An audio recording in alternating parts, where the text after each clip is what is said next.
唉，如果連行路上落樓梯都腳痛，仲點樣可以去旅行啊？咁呢個狀況就係學員 Bertina 身上出現嘅。原本諗住好開心想去旅行啦，咁但係因為腳痛冇力，結果連風景都冇心機欣賞，只想揾地方坐低休息。咁所以今日我上嚟聽一聽 Bertina 係點樣一步一步改善呢一個問題，由完全唔做運動到建立咗每一日運動嘅習慣，最終擺脫咗長達5-6年腳痛嘅困擾。記得睇埋落去，你會發覺其實改變健康可能會比你想象中簡單好多。Hello，你好，我係 Fit Achiever 嘅 coach，我叫阿 Dan。係啦，今日就邀請咗我哋 Fit Achiever 嘅學員啦，Bertina 嚟分享一下結束咗課程之後嘅得着同埋轉變嘅。係啦，Bertina，咁接觸我哋之前咧，有咩係困擾住你㗎？行喺路上嚟咧，隻腳痛啦，同埋上落樓梯都痛啦，同埋行一段好短嘅路，即係可能15分鐘到咧，你覺得唉好攰啊，想揾張凳坐啊咁樣。我試過去旅行咧，人哋行得好舒服，即係沿途風景好靚咁樣行，但係我行得下，我好唔想行，好唔想行，冇冇咗個心情去享受旅行咯，我覺得。呢樣情況咧，持續困擾咗你幾耐啊？5-6年啊，都有咁嘅情形啊，都咁 Bertina，你試過啲咩嘅方法去改善隻腳嘅情況？個成效又係點樣啊？試過做下針灸啦，或者俾人哋按摩啦，或者拉筋啦嗰啲咯。咁嗰啲就真係做1-2次咧，又覺得好似好啲，但係之後又好似冇乜成效咯。咁啊，Bertina，你參加呢個 Health Reset 健康重啟流程呢個課程咧，你開始之前會唔會有啲咩擔心㗎？都會擔心啊，係咪真㗎？有冇俾人呃㗎？或者我可唔可以真係做到呢樣嘢咧？因為我之前係從來冇唔做運動噶嘛，我跟唔跟得到咧？咁樣即係都有擔心呢樣嘢嘅。參加結束咗之後啦，你覺得點樣？同埋同你預期嘅分別又係點樣啊，Bertina？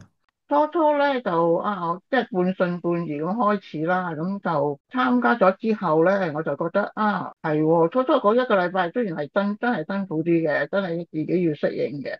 咁過咗2個禮拜之後覺得又順啲喎，好似舒服咗喎，好似我都容易跟到喎，咁樣，咁係越嚟越覺得都有興趣，每一日都覺得再做下運動咁樣，連瞓覺都諗緊個動作啱唔啱咧？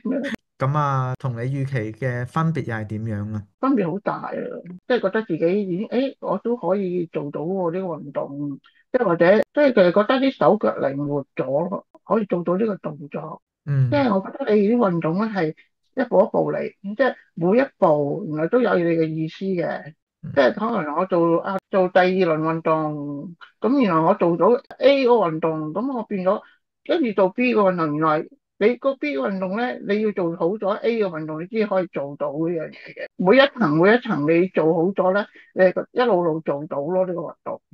咁啊，Bertina，你過去啦，即係啱啱都提過啊，針灸啊、按摩啊呢啲方法啦，都改善唔到隻腳唔舒服嘅情況啦。咁啊，反而通過呢個線上課程你改善咗，咁你會覺得有呢個轉變嘅最大原因係啲乜嘢啊？都可以即係知道點樣透過運動嚟喺日常之中咧，你都可以做到你即係你靠個呼吸或者嗯。個姿勢你都會你行喺路上嚟，你都感覺到你個腦已經諗得到諗翻我要做翻高下行嘅姿勢咁樣，即係好似好嗯。簡單咁你做到咯呢樣嘢。咁啊，Bertina，你課程結束咗之後啦，你嘅最大轉變係啲乜嘢啊？即係譬如從你嘅啱啱講嘅痛症啊，嗰方面可唔可以講一講啊？行得起路上就輕鬆咗啦，咁就唔會話我唔中意行路咁樣。而家好 OK 嘅，行到即係個零鐘頭，我都覺得都唔係好攰啫咁樣，即係嗯。覺得喜歡行路咯。即係有時食完飯咁出去行行下半個鐘，覺得好舒服喎咁樣，覺得即係唔會好似以前咁，好似有嚿石頭咁樣隔住。箍住嚟行咯，係啊。明。上落樓梯嗰啲都係順暢係咪啊？係啊，輕鬆咗好多啊，真係。咁身形嗰方面咧，Bertina，你有冇咩轉變咁樣？以前好似成日好似有啲唔寒背或者個肚腩好大啊，咁而家就收翻啲咯，真係嗯。個型靚啲咯，係。咁啊，Bertina，咁啊，對於睇緊呢條影片啦，想參加但係猶豫緊嘅朋友，有冇咩説話想同佢哋講咁樣啊？始終如果你覺得啱嘅話咧，就始終要快啲踏出第一步咯。因為自己嘅健康，你都想早日好啲啊，做到你其他你想做嘅嘢咯，行得遠啲咯，可以有嗯。健康，你就有魄力，你做咗你想去旅行又得啦，想去邊度，一跑都跑得，即係唔係話叫你跑啦，即係行得快過人啦，係啊。係係咁啊，Bertina，你可唔可以即係透過特別你係一個唔做運動啦，即係過往冇做運動，但係而家已經係有建立呢個運動習慣，你有冇啲咩説話可以鼓勵下一啲擔心自己冇做運動唔去參加嘅朋友，有冇啲咩可以講下咁樣啊？始終你都要有一個即係轉變咯。做運動嘅目的唔係話叫你即係要好辛苦嗰啲。如果你身體上邊有其他即係重症咧，咁你就其實經過呢個運動咧，其實好過你食藥。食藥可能治標唔治本咯。最緊要你加埋你做埋你運動咧，端咗你個人咧就真係好過食藥。食藥你唔可以做成世噶嘛，咁你做完呢個運動，每日做啲少少咁樣，都係等你個成個人嘅身心都健康啲咯，我覺得。好啊，咁啊，另外都想問多句啊，Bettina 就係、對嗯，於 Fit Achievers 呢個團隊嘅支援啊，你覺得點樣？咁即係如果有問題咧，你都好即係好快脆可以指出有咩問題啊，或者有啲咩動作唔啱啊，咁即係即刻可以改善到啊咁嗰啲。咁啊，多謝阿 Bettina 嘅分享啦，咁我期待你嘅越嚟越進步。